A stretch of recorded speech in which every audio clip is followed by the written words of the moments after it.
Hey guys, it's Denise Cooper, and I am still reading my poet, my author, my writer, my indie writer, independent writer, all those things, AJ Houston, and I just dropped my bookmark.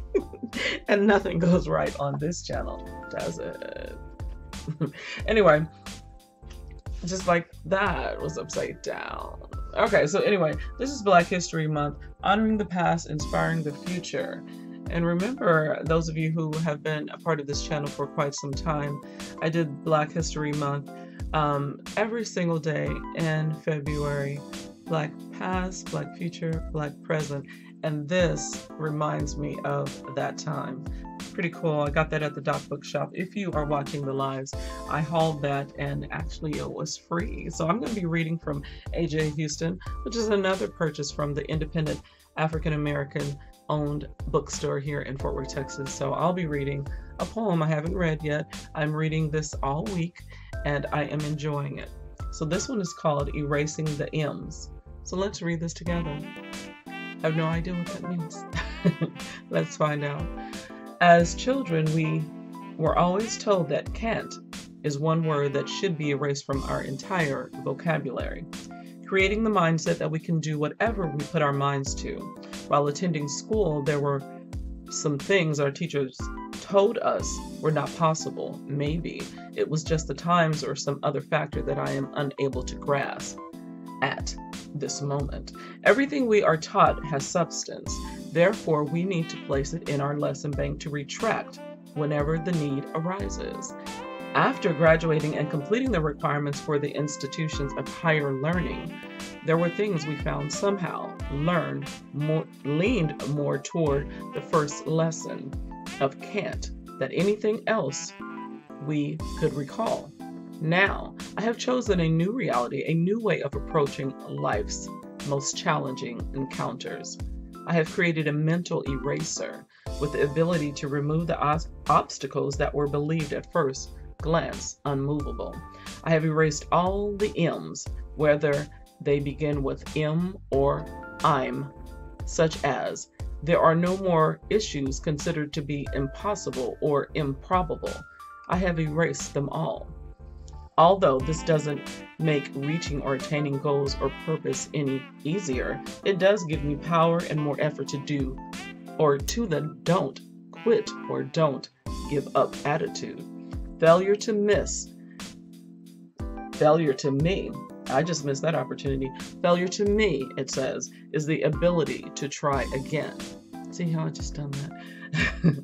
With enhanced understanding of the matter. I can now see through the maze and the clutter of mountains and other obstacles standing in my path. If a way around it or through it is not discovered or detected, I always carry the proper tools to begin boring my way to the other side.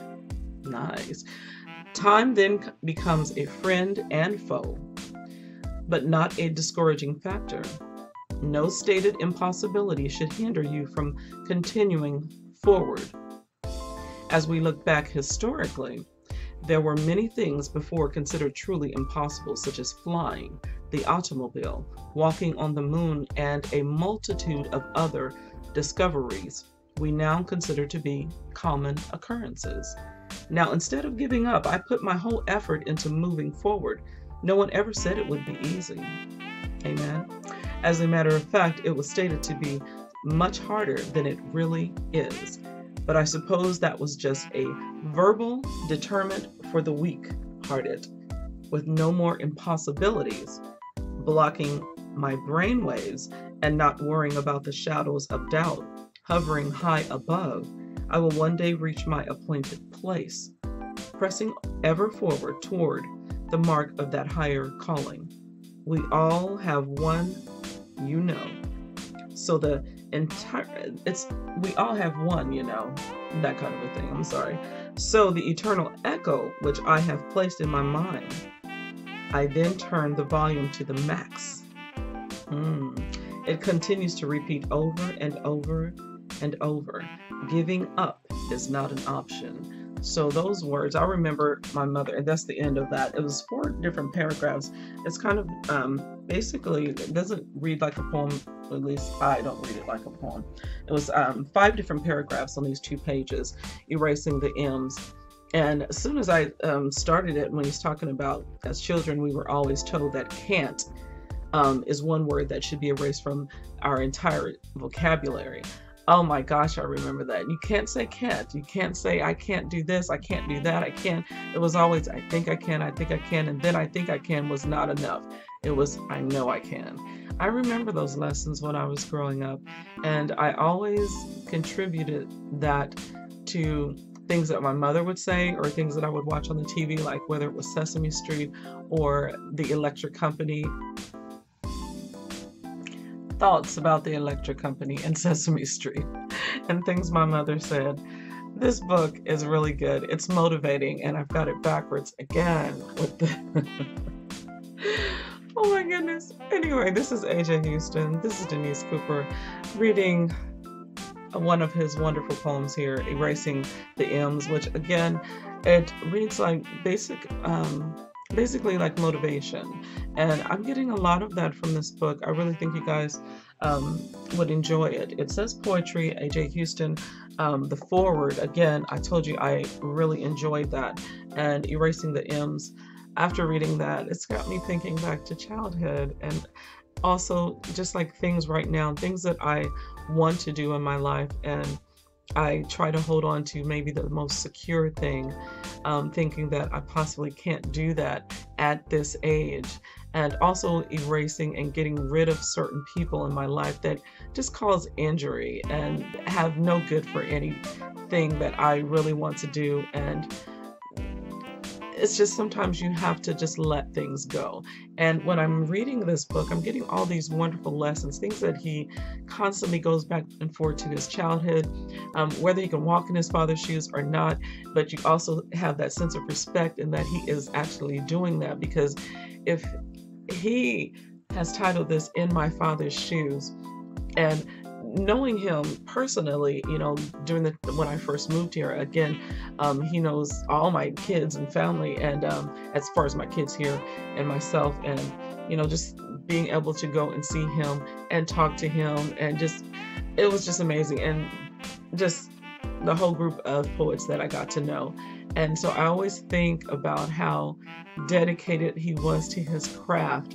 And that is a motivating thing. No matter if you're a writer, a painter, or going to work or going to college, pushing through something, and you reflect back on your childhood, those lessons that your parents taught you, then it makes it more clear to the things that you really truly want to do. And all the people that have the can'ts and the naysayers, or those people trying to run your life when they don't really know who you are, don't let those people latch on to who you are and tear you down with them, with that crabs in a bucket mentality. And you can almost, every time you read something motivating like this, you kind of release all that stuff and that people try to attach to you, so that you can be backtracking and enjoying things like you're in high school or something, just silliness, right?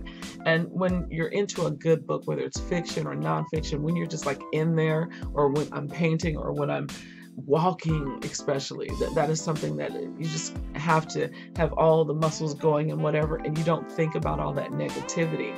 And yes, I thought about all of these things just reading that first line. As children, we are always told that can't is one word that should be erased from our entire vocabulary. Now, at the age that I am, I can also attribute that to people, to places, and things that I don't want to do, don't need to be, relationships I need to let go of, no matter how you may think that they could possibly benefit you if you just keep, you know, going on with that person or people in your life. And sometimes it's best to just reflect and think about your childhood, and think about the lessons that your mother and father taught you, and all those things that you can't let go. Let them go. This is Black History Month, and I'm just reflecting, because that's what Mr. Houston does as a poet, as a thinker, as someone very connected to who he is. Bye, you guys. I'll see you guys tomorrow. I hope you enjoyed it. Let me know.